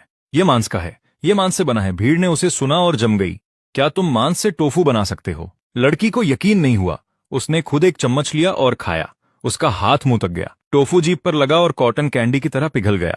शोरबे का समृद्ध स्वाद उसके पूरे मुंह में धमाके की तरह फैल गया। उसने होंठ सिकोड़ लिए और नाक से सांस ली, पर जो हवा उसने छोड़ी वो भी स्टॉक की महक से भरी थी। उसने निगला और अविश्वास में अपना सिर हिलाया। ये अविश्वसनीय महक है। ये सच में मांस से बना है। जब भीड़ ने ये सुना कि टोफू चिकन से बना है तो पूरी भीड़ दंग रह गई। तुम मांस से टोफू बना सकते हो? मांस और नूडल्स वो समझ आता है, पर मांस टोफू, ये कैसे काम करता है? क्या इसमें कोई तकनीक है? मेरा मतलब है, ये सुनने में लाजवाब लगता है। गॉर्डन पूरे समय उस जोड़े को सुन रहा था। कुछ क्लिक हुआ। वो आगे बढ़ा और पतीली में देखा, फिर थोड़ी भ्रिकुटी तनी। शेफ मुझे एक दो। उसने कटोरी ली और चम्मच से टोफू को धीरे से हिलाया। जेड जैसा सफेद, छोटे बादलों की तरह शोरबे पर तैरता हुआ झुका और धीमी सोची समझी सांस ली। फिर उसने एक टुकड़ा उठाया, रोशनी में देखा, हर एंगल से जांचा और मुंह में डाल लिया। उसने हाफ नहीं भरी। उसने कोई प्रतिक्रिया नहीं दी। उसने बस अपनी आंखें बंद की और स्वाद में खो गया। एक लंबे पल के बाद उसने धीरे से सांस छोड़ी। जैसा मैंने सोचा था, उसने शांत निश्चय के साथ कहा, चिकन क्लाउड टोफू। पास में खड़े एक फैन ने शब्द पकड़े। Chicken cloud tofu? मुझे लगा इसे मीट टोफू कहते हैं। यहां तक कि गॉर्डन भी पूरी तरह सुनिश्चित नहीं था। वो मेरी तरफ मुड़ा। ये चिकन क्लाउड टोफू है, सिचुआन के 10 क्लासिक डिश में से एक है ना? मीट टोफू उस श्रेणी का व्यापक नाम है। मांस से बना कोई भी टोफू आज जो मैंने बनाया, हाँ, ये चिकन से बना है। इसे चिकन क्लाउड टोफू कहना सही है, पर इसे दूसरे मांस से भी बना सकते हैं, तो मैं इसे मीट टोफू कहता हूं। समझ गया? धन्यवाद। मुझे यकीन नहीं हो रहा कि मैंने कुछ इतना दुर्लभ खाया। ये जीवन में एक बार मिलने वाला मौका है। तभी पास खड़ी लड़की खुद को रोक न सकी। गॉर्डन, मैं सिचुआन से हूं। मैंने कभी नहीं सुना कि मीट टोफू सिचुआन का क्लासिक डिश है। ये हुआ करता था, पर दशकों पहले खो गया। द चेंगडू क्रॉनिकल्स नाम की किताब देखो, वहां ये दर्ज है। चिकन क्लाउड टोफू दजो क्षेत्र के सिचुआन शेफ की सिग्नेचर डिश थी। 100 साल से भी पहले।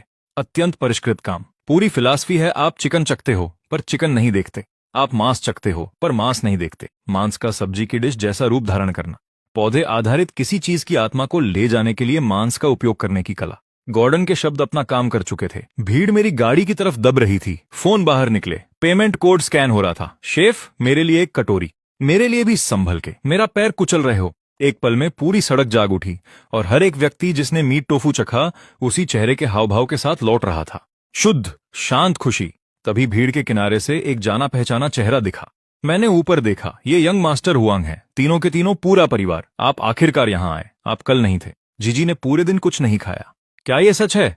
तुम फिर नहीं खा रही हो? घर का खाना स्वादिष्ट नहीं लगता? यंग मास्टर हुआंग ने बहस से तंग आकर सिर हिलाया। कोई मीट टोफू बचा है? मैंने पतीली की तरफ देखा। बिक गया। इतनी जल्दी? मैं देखते ही आ गया। पहले ऑर्डर कर देना चाहिए था। क्या आप वॉन्टन टोफू का एक और बैच बना सकते हैं? जीजी आजकल कुछ नहीं खा रही सिवाय जो आप बनाते हैं। रुकिए, वॉन्टन टोफू खत्म हो गया है, पर मेरे पास कुछ और है। याद है पिछली बार मैंने कहा था कि मेरे पास एक सूप है जो जीजी की भूख में मदद कर सकता है? मुझे याद है। क्या आपको मिल गया? मिल गया। मैंने कढ़ाई रखी और प्लास्टिक बैग की कई परतों में लपेटा हुआ एक पैकेट निकाला। उसे एक छोटे बर्तन में रखा। जब लोगों ने मुझे कढ़ाई लाते देखा, सबकी गर्दनें तन गई। वो क्या बना रहे हैं? क्या वो इंपीरियल फ्राइड राइस है? पर जब मैंने प्लास्टिक बैग खोले तो भीड़ का नजारा तुरंत बदल गया। सबने नाक बंद कर ली। ओह, ये बहुत बुरा है। ये क्या महक है? कुछ सड़ गया है। यंग मास्टर हुआंग को बिना चेतावनी के झटका लगा और उसने सांस रोक ली। मिसेज हुआंग को उबकाई आने लगी, पर जीजी ने कोई प्रतिक्रिया नहीं दी। वो असल में झुक गई और हवा सूंघने लगी और बिना सोचे लार का एक घूंट गटक लिया। गॉर्डन ने भी कोई प्रतिक्रिया नहीं दी। उसने बैग के अंदर देखा और तुरंत पहचान लिया। ये टोफू का टुकड़ा है। मैंने इसे बाहर निकाला और गाड़ी के वाटर डिस्पेंसर के नीचे धोया। जैसे ही पानी उस पर पड़ा, खट्टी महक हल्की हो गई। इस पर गॉर्डन चुप न रह सका। शेफ, वो टोफू खराब हो चुका है। मुझे पता है, मुझे यही तो चाहिए। आप खराब टोफू के साथ खाना बनाएंगे? हाँ, इस डिश का नाम pearl jade white jade soup है। जीजी के पीने के बाद बाकी सब फिर से स्वादिष्ट लगने लगेगा। जीजी ने हाथ उठाया। हाँ, मुझे थोड़ा चाहिए। बिल्कुल नहीं, वो टोफू खराब हो गया है। आप उसे बच्चे को नहीं खिला सकते। मैंने मिसेज हुआंग को जवाब नहीं दिया। इसके बजाय मैं जीजी की तरफ मुड़ा। जीजी, क्या तुम्हें इसकी खुशबू अच्छी लग रही है? हाँ, फ्राइड राइस से भी बेहतर। मिसेज हुआंग जमसी जाती हैं। तुम्हारा क्या मतलब है? इसमें से बहुत गंदी बदबू आ रही है। तुम्हें यह अच्छी कैसे लग सकती है? क्या तुम बीमार हो रही हो? क्या तुम्हारी नाक खराब हो गई है? उनकी चिंता देखकर मैं बीच में बोल पड़ता हूँ। घबराइए मत, मैं उसे नुकसान नहीं पहुंचाऊंगा। उसे यह अच्छी इसलिए लग रही है क्योंकि उसके पेट को इसी की जरूरत है। उसकी भूख न लगने की समस्या की वजह एक ही है, आप उसे बहुत सादा खाना खिला रही हैं। मैं टोफू के टुकड़े करके उबलते पानी में डाल देता हूँ।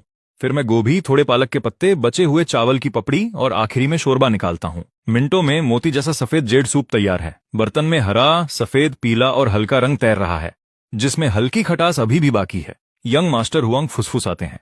यही वो मोती जैसा जेड सूप है? ये तो गंदे पानी जैसा लग रहा है। कमेंट्स की बाढ़ आ गई। खट्टा टोफू, बासी चावल की पपड़ी, मुरझाई पालक। यह बर्तन धोने के पानी से अलग कैसे है? मजाक कर रहे हो क्या? ऐसा हो ही नहीं सकता कि वह इस बच्ची को खट्टा टोफू सूप पिलाए। तभी गॉर्डन, जो चुपचाप सब देख रहा था, बोल पड़ता है। तो यही है रिकॉर्ड्स में दर्ज वो मोती जैसा जेड सूप। आज मैंने कुछ नया सीखा। आप इस डिश के बारे में जानते हैं? बिल्कुल, यह मिंग राजवंश के संस्थापक सम्राट जू युआनझांग का पसंदीदा सूप था। यह सुनकर मिसेज हुआंग को थोड़ा सुकून मिलता है, लेकिन वह अभी भी असहज हैं। उनके हिचकिचाते ही जीजी खुद गाड़ी के पास दौड़ती है, आधा भरा कटोरा उठाती है और एक बड़ा घूंट लेती है। वाह, यह बहुत अच्छा है माँ, यह वाकई बहुत बहुत अच्छा है। मिसेज हुआंग का दिमाग मानो चकरा गया है। इसे खुशबू अच्छी कैसे लग रही है?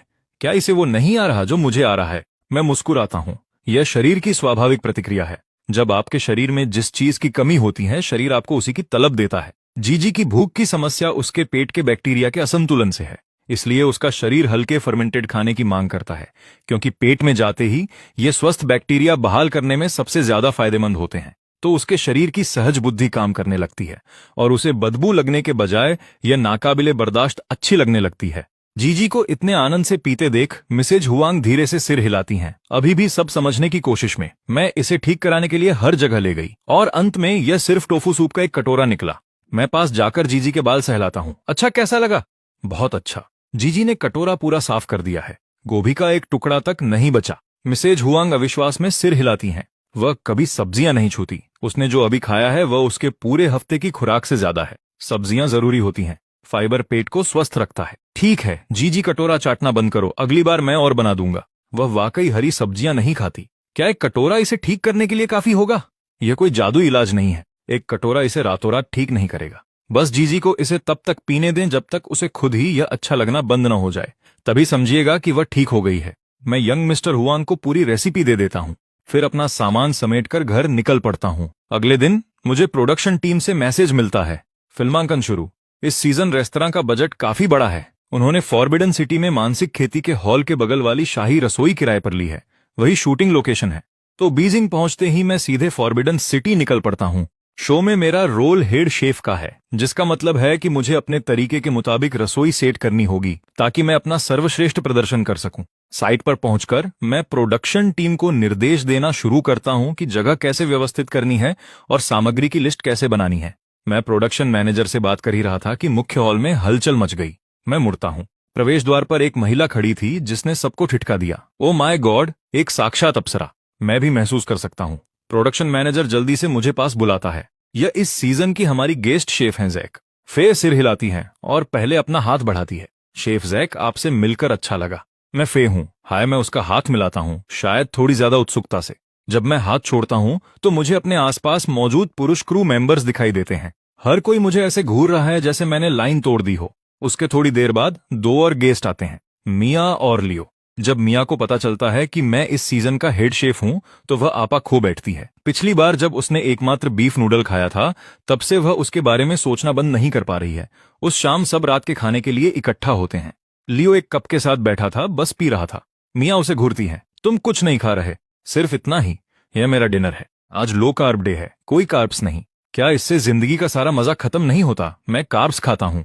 मैं बस साफ कार्ब्स इस्तेमाल करता हूँ। सादे सफेद चावल मेरे लिए ठीक हैं। ट्रेनिंग के दिनों में मैं उन्हें और खाता हूँ। रुको, क्या गंदे सफेद चावल जैसी भी कोई चीज होती है? ओ हाँ, fried rice, mixed rice, soup rice, braced rice. Processed कुछ भी हो वो डर्टी कार्ब्स में गिना जाता है। मेरे लिए मना है। मिया तुरंत मुड़ती है। जैक, इसने तुम्हारे फ्राइड राइस को अभी डर्टी कार्ब्स कहा। मैंने ऐसा नहीं कहा। मेरी बात मत घुमाओ। डर्टी कार्ब्स का मतलब है चीनी और वसा का मेल। कार्ब्स और फैट एक साथ मिले। यही वह चीज है जो सबसे तेजी से वजन बढ़ाती है। अगर आप फैट कम कर रहे हैं तो शुगर फैट कॉम्बिनेशन बाहर है। बिल्कुल, शुगर फैट डर्टी कार्ब्स हैं, लेकिन फ्राइड राइस ऐसा हो ये जरूरी नहीं। ये कैसे नहीं? फ्राइड राइस को तेल में ही पकाया जाना चाहिए। तुमसे किसने कहा कि कार्ब्स तेल में ही पकने चाहिए? तुम चावल को पानी से भी फ्राई कर सकते हो। वाटर फ्राइड राइस, क्या यह वाकई कोई चीज है? जैक, मैंने तुम्हारा इंपीरियल सुप्रीम फ्राइड राइस वाला वीडियो देखा है। मैंने तुम्हें वोक में स्टॉक डालते देखा। क्या यह वही आइडिया है, वही सिद्धांत? लियो का दिमाग मानो बफर हो रहा हो। तो water fried rice sugar fat combination नहीं है। वाटर फ्राइड राइस में बिल्कुल 3 सामग्रियां इस्तेमाल होती हैं, पके हुए चावल, अंडा और हरा प्याज। तेल की एक बूंद भी नहीं। ये शुगर फैट कॉम्बिनेशन कैसे हुआ? ये पागलपन है। अगर यह सच है तो फिट रहने की कोशिश करने वाले लोग इसे वाकई खा सकते हैं। जैक, क्या तुम थोड़ा बना सकते हो? मैं चखना चाहता हूँ। अभी नहीं, शायद फिर कभी। यहाँ एक रसोई है ना? लियो सोशल बटरफ्लाई मोड में आ जाता है और रसोई उधार लेने के लिए रेस्तरां मालिक को ढूंढता है। मालिक वाटर फ्राइड राइस सुनकर तुरंत उत्सुक हो जाता है। वो हमें सीधे पीछे ले जाता है। वो खंगालते हुए मैं हेड शेफ को आवाज देता हूँ, शेफ माँ, क्या आपके पास दूध और बादाम है? यहाँ? हाँ, फ्राइड राइस के लिए? नहीं, फ्राइड राइस में सिर्फ अंडे की जर्दी इस्तेमाल होती है। अंडे की सफेदी बर्बाद नहीं करनी। मैं उससे कुछ और बना लूंगा। शेफ माँ सिर हिलाते हैं। कुछ और चाहिए? सफेद चीनी और थोड़ा अंडा। लिस्ट में 2 और सामग्रियां जुड़ गईं। मैं कटोरे में दूध डालकर शुरुआत करता हूँ, फिर अंडे की सफेदी मिलाता हूँ और चॉपस्टिक से सब कुछ फेंट देता हूँ। कैमरामैन मेरे हाथों को फिल्माता है और पूछता है, तुम क्या बना रहे हो? बादाम टोफू। आप बादाम और दूध से टोफू बना सकते हैं। बादाम टोफू की मुख्य सामग्री बादाम और दूध है। देखते ही देखते बादाम टोफू तैयार है। मैं उसे जमने के लिए फ्रिज में रख देता हूँ और वाटर फ्राइड राइस की तरफ मुड़ता हूँ। सबसे पहले मैं चावल के हर दाने को अंडे की एक सुनहरी परत से ढकता हूँ। फिर मैं तब तक इंतजार करता हूं जब तक वोक का आधार लाल गर्म ना हो जाए। मैं वोक का कपड़ा पकड़ता हूं, हैंडल थामता हूं, इसे पीछे खींचता हूं और वोक को 5 डिग्री के कोण पर झुकाता हूं। फिर मैं करछुल से चावल का एक चम्मच उठाता हूं और उसे जोर से वोक में उछालता हूं। चावल करछुल से बाहर निकलते हैं और बीच हवा में बिखर जाते हैं। जैसे ही चावल वोक से टकराते हैं, मेरा दाहिना हाथ एक सहज गति में आगे बढ़ता है, वोक और चावल को स्टोव टॉप पर एक लंबे चाप के जरिए घुमाता है। दाने वोक के घुमाव का पालन करते हैं, अंदर की दीवार से नीचे फिसलते हैं, नीचे सफाई से लुढ़कते हैं, फिर बाहरी वक्र पर सवार होकर सीधे हवा में वापस ऊपर जाते हैं। लियो का मुंह खुला रह जाता है। सिस्कार। चावल पर अंडे की परत गर्मी में तुरंत फूल जाती है, गहरा सुनहरा रंग पकड़ लेती है, हर दाने को कुरकुरे अंडे की एक पतली परत में बंद कर देती है। चावल हवा में घूमते हैं, गिरने से पहले एक चौड़ा चाप बनाते हैं। और नीचे मैंने पहले ही अगला आधा स्कूप डाल दिया है। मैं एक स्थिर लय बनाए रखता हूँ, वोक को उछालता हूँ, शांति से चावल डालता हूँ, और मेरे नियंत्रण में वोक में चावल एक लुढ़कती अंतहीन लहर बन जाते हैं। उस लहर को उठते और गिरते देख शेफ माँ धीरे से सिर हिलाते हैं। मैंने बहुत कुछ देखा है, लेकिन मैंने कभी नहीं सोचा था कि सबसे बुनियादी वोक तकनीक को यहाँ तक ले जाया जा सकता है। फिर भी उनका एक सवाल है। ठीक है, यह चावल को चिपकने से रोकता है, लेकिन अगर चावल इतनी देर तक इस तरह की गर्मी के संपर्क में रहेगा तो दाने सख्त हो जाएंगे। यह बनावट को खत्म कर देगा। फ्राइड राइस का स्वाद अच्छा नहीं लगेगा। और इसके अलावा यह वाटर फ्राइड राइस होना चाहिए था। पानी कहाँ है? जैसे ही वह सोच रहे थे, उन्होंने मुझे करछुल को हल्के से धक्का देते हुए देखा और स्टोव के बगल में नल क्लिक करके खुल गया। वोक को हिलाते हुए मैंने करछुल में आधा स्कूप पानी लिया। फिर ठीक उसी पल जब चावल की लहर हवा में ऊपर उठती है, मैं करछुल को हल्का सा झटका देता हूँ। पानी वोक के आधार पर एक पतली समान परत में फैल जाता है। झुलसा देने वाली गर्मी इसे तुरंत वाष्पित कर देती है और वोक से भाप का एक गुब्बार ऊपर उठता है। गिरते चावल सीधे उस उठते हुए बादल में समा जाते हैं। फिर नीचे की आग शेष वाष्प को पकड़ लेती हैं और आग का एक विस्फोट होता है। वह आग अतिरिक्त नमी को जला देती है और चावल वापस वोक में गिर जाते हैं। हर दाना चिकना, चमकदार और कोमल है। रसोई का हर शेफ इसका गवाह बनता है और लगभग एक साथ सबके मुंह से एक ही शब्द निकलता है, हॉली शिट। शेफ माँ की आंखें फटी रह गईं। यह वाकई काम करता है, यह पागलपन है। यह पहली बार है जब शेफ माँ को किसी दूसरे रसोइये के सामने झुकने की इच्छा हुई। वाह, लियो बहुत करीब आ गया था। आग के विस्फोट ने उसे पीछे कूदने पर मजबूर कर दिया। मैं देखता हूं, पीछे हटो। तुम सच में अपनी भौहें नहीं खोना चाहोगे? जैक, इसमें आग क्यों लगी? भाप ज्वलनशील होती है। तेल की वाष्प और पानी की भाप दोनों में आग लग सकती है। तुमने यह नहीं सीखा? मैंने स्कूल में पढ़ा तो था, लेकिन असल जिंदगी में इसे पहली बार होते देखा है। बिल्कुल पागलपन है। ज्ञान जिंदगी से मिलता है, उसका इस्तेमाल वैसे ही करो। मैं कटे हुए हरे प्याज कढ़ाई में डालता हूँ। तेज आंच तुरंत उनकी महक निकाल देती है और हवा प्याज की खुशबू से भर जाती है। कुछ तेज उछालों के साथ मैं आंच बंद कर देता हूँ। जैसे ही प्लेट तैयार होती है, लियो एक लेने के लिए हाथ बढ़ाता है, पर उससे पहले ही किचन स्टाफ टूट पड़ता है। हाथ में प्लेट लिए सब पहले पहुंचने की होड़ में है। ये लो, मेरी वाली ले लो। लियो उन्हें हैरान होकर देखता है। उनके चेहरों के वो भाव, आंखों में वो चमक, वो बेताब उत्साह, उसने ऐसा सिर्फ फैंस लड़कियों में देखा था। ये तगड़े चौड़े कंधे वाले लोग फैन बॉय बन गए हैं। मैं कलछी को प्लेट के ऊपर रखकर हल्का हिलाता हूँ। चावल के दाने सोने की कतरनों की तरह बरसते हैं। पल भर में वो प्याज और अंडे की महक से भरी एक छोटी सुनहरी ढेरी बन जाते हैं। वाह, यह कितना खूबसूरत है। दोस्त, तुम्हारे फ्राइड राइस बिल्कुल कमाल के हैं। क्या मैं थोड़ा चख सकता हूँ? रेफरेंस के लिए? जरूर, एक के लायक तो है। खैर, बमुश्किल ही है। शेफ माँ इंतजार नहीं कर सकते। वो एक चम्मच सीधे मुंह में डालते हैं और आंखें मूंद लेते हैं। शेफ, कैसा है? 2 शब्द वॉक है। लियो ये सुनकर हैरान है कि इसका मतलब क्या है। जैक, वॉक है क्या है? वॉक है, जिसे कढ़ाई की सांस भी कहा जाता है, चीनी स्टीर फ्राई की जान है। यह एक खास धुएं वाला स्वाद है जो तेज आंच पर तेजी से पकाने से आता है।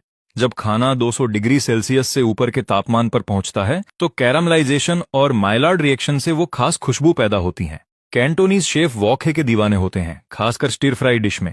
वॉक है न हो तो डिश बेकार है। एक बेहतरीन वॉक है डिश को 4 पैमानों पर खरा उतरना होता है। गरम, तेज, सूखा और खुशबूदार। लियो को आखिरकार समझ आया। शेफ माँ एक और चम्मच लेते हैं, ध्यान से चखते हैं और यकीन और पक्का हो जाता है, ये चावल, ये तो शुद्ध कलाकारी है। वो निगलकर अपने असिस्टेंट की तरफ मुड़ते हैं। तुमने कभी नहीं समझा कि असली वॉक है क्या होता है? इसे चखो, यही है। Oh wow. बाकी शेफ अब खुद को रोक नहीं पा रहे। वो दोनों तरफ से प्लेट पर टूट पड़ते हैं। चम्मच चल रहे हैं। हे भगवान, इसका वॉक है तो बेमिसाल है। सूखा, खुशबूदार, बिल्कुल लाजवाब। उन्हें इतनी तृप्ति के साथ खाते देख लियो किनारे नहीं रह पाता। वो प्लेट खींचता है और एक चम्मच मुंह में भरता है। हर दाना अलग महसूस होता है और एक बोल्ड स्मोकी स्वाद पूरे मुंह में फैल जाता है। तो यह है वॉक है? कितनी शानदार महक है। वो अपने प्रोटीन शेकर को देखता है, फिर अपने सामने रखे खुशबूदार फ्राइड राइस को। लियो के अंदर कुछ हलचल होती है। जैक, क्या तुम रोज मेरे लिए खाना बना सकते हो? ऐसा कुछ बोलो जो ऑन एयर जा सके। मैं समय देखता हूँ। बादाम टोफू को अभी कुछ मिनट और चाहिए। मैं अपने हाथ पहुंचता हूँ। स्टाफ के बीच आना बंद करो, जाओ खाओ। मैं किचन से बाहर निकल जाता हूँ। लियो एक हाथ में प्लेट लिए बाहर आता है और दूसरे से चावल मुंह में डाल रहा है, बिल्कुल मगन। जिंदगी का मजा लेना है तो इतने बेहतरीन फ्राइड राइस खाओ। मेरी जिंदगी सफल हो गई। आओ, जैक के वाटर फ्राइड राइस चखो। ये तो लेजेंडरी है। लियो प्लेट उस मेज पर लाता है जहां पूरी टीम बैठी है और उसे जोर से पटकता है। सब चखो। जब से मैंने इसका जिक्र किया था वो सब पहले से ही उत्सुक थे। अब जब असली चीज उनके सामने है तो कोई पीछे नहीं हटता। चम्मच अंदर जाते हैं और जैसे ही स्वाद जुबान पर लगता है, एक के बाद एक आहें निकलने लगती हैं। कितनी शानदार महक है। इसमें वाकई तेल नहीं है। ये कितना साफ है। प्याज की महक तेज है और इसमें एक स्मोकीपन है। वो ये कैसे करता है? मियाँ सबसे पहले थी। वो पहले ही बीफ नूडल चख चुकी है। वो जानती है जैक कितना माहिर है, लेकिन ये फ्राइड राइस उसे भी हैरान कर देते हैं। सबको स्वाद में खोया देख फे चुपके से थोड़ा सा चम्मच में लेती है और चखती है। वो धीरे धीरे खाती है। उसकी आंखों में हैरानी की एक चमक आ जाती है। खामोश लेकिन असली। ये वाटर फ्राइड राइस वाकई कुछ और है। बहुत स्वादिष्ट है। वो निगलती है और बिना सोचे एक और चम्मच ले लेती है। मियाँ पहले ही तीसरी बार ले रही है। उसे लगातार खाते देख लियो बोलना बंद करता है और अपनी प्लेट बचाने लगता है। ठीक है, बहुत खा लिया। जैक ने ये मेरे लिए बनाया था, इसे खत्म मत करो प्लीज। कितना कंजूस है। लियो उसकी अनदेखी करता है और मिशन पर निकले आदमी की तरह चावल पर टूट पड़ता है। मियाँ मेरी तरफ मुड़ती है। जैक, ये इंपीरियल सुप्रीम फ्राइड राइस के मुकाबले कैसा है? उस पैमाने पर यह कहां ठहरता है? मैं एक पल सोचता हूं। 20%। 20%? मियाँ दंग है। ये चावल उसने अब तक के हर फ्राइड राइस को मात दे रहे हैं और ये सिर्फ 20% है। मैं कंधे उचकाता हूं। वाटर फ्राइड राइस बस बुनियादी चीजों और हीट कंट्रोल का खेल है। ये बस बेसिक को परखता है और कुछ नहीं। कुछ भी जटिल नहीं है। कैमरामैन धीरे से सिर हिलाता है। अच्छा हुआ ये किचन में नहीं बोला। वो शेफ अपनी कड़ाही पटक कर घर चले जाते। तभी रेस्टोरेंट की सिग्नेचर डिश आती है, मसालेदार स्टिर फ्राइड क्लैम। फे एक टुकड़ा लेती है और चेहरा लाल हो जाता है, पर उसके चॉपस्टिक्स रुकते नहीं। मिर्च ऐसी ही लत लगाती है। जब आप बर्दाश्त करने की हद पर हों तो जलन कम करने का एक ही तरीका है, एक और निवाला। फे को एक के बाद एक क्लैम खाते देख कोई चिल्लाता है, फे रुको, ये बहुत तीखा है, तुम्हारा पेट इसे झेल नहीं पाएगा। ठीक है, सच में इतना तीखा नहीं है। फे की नाक बह रही है, चॉपस्टिक्स चल रहे हैं। मैं उसे देखता हूं और मुझे कुछ कहना ही पड़ता है। ये वाला धीरे धीरे बढ़ता है। मेरे वाक्य खत्म करने से पहले ही फे लंबी सांस खींचती है और अपनी उंगलियों से कनपटियां दबाती है। देखा, कहा था ना। वो मुझे मुस्कुराते देखती है। फे ठुड्डी ऊपर करती है। मैं ठीक हूं। वो वाक्य पूरा नहीं कर पाती। उसका चेहरा पूरी सच्चाई बयां कर रहा है। मैं पहले ही सर्वर को इशारा कर चुका हूं कि किचन से बादाम टोफू ले आए। इस डिश में जो मिर्च है वो बर्ड्स आई मिर्च की एक जंगली किस्म है, देश की सबसे तीखी मिर्चों में से एक। फे अब टूटने लगी है। उसकी आंखों के कोने नम हो रहे हैं। तभी सर्वर छोटी नाजुक कटोरियों की ट्रे लाता है। फे की आंखों में आंसू देखकर मैं कटोरियों की तरफ इशारा करता हूं। बादाम टोफू। एक कटोरी और जलन गायब। फे 2 बार नहीं सोचती। वो कटोरी अपनी तरफ खींचती है और एक टुकड़ा मुंह में डालती है। वो झुलसाने वाली जलन वाकई कम होने लगती है। फे राहत की सांस लेती है और तुरंत दूसरा टुकड़ा उठाती है। अब जलन कम हो रही है तो वो स्वाद ले पा रही है। रेशम जैसा मुलायम दूध और बादाम की खुशबू से भरपूर। ये वाकई बहुत बढ़िया है। वाटर फ्राइड राइस स्वादिष्ट था, पर यह बादाम टोफू अलग ही चीज है। ये उस पर बिल्कुल जंच रहा है। मियाँ की आंखें चमक उठती हैं। वो एक कटोरी लपक लेती हैं। जैक, ये बादाम टोफू है, पर मुझे ये दूध जैसा लग रहा है। मेरे जवाब देने से पहले ही लियो बोल पड़ता है। बादाम टोफू की मुख्य सामग्री बादाम और दूध ही है। मैं बात टालकर फे की तरफ मुड़ता हूं। अभी भी तीखा है। इस बार फे ईमानदारी से सिर हिलाती है।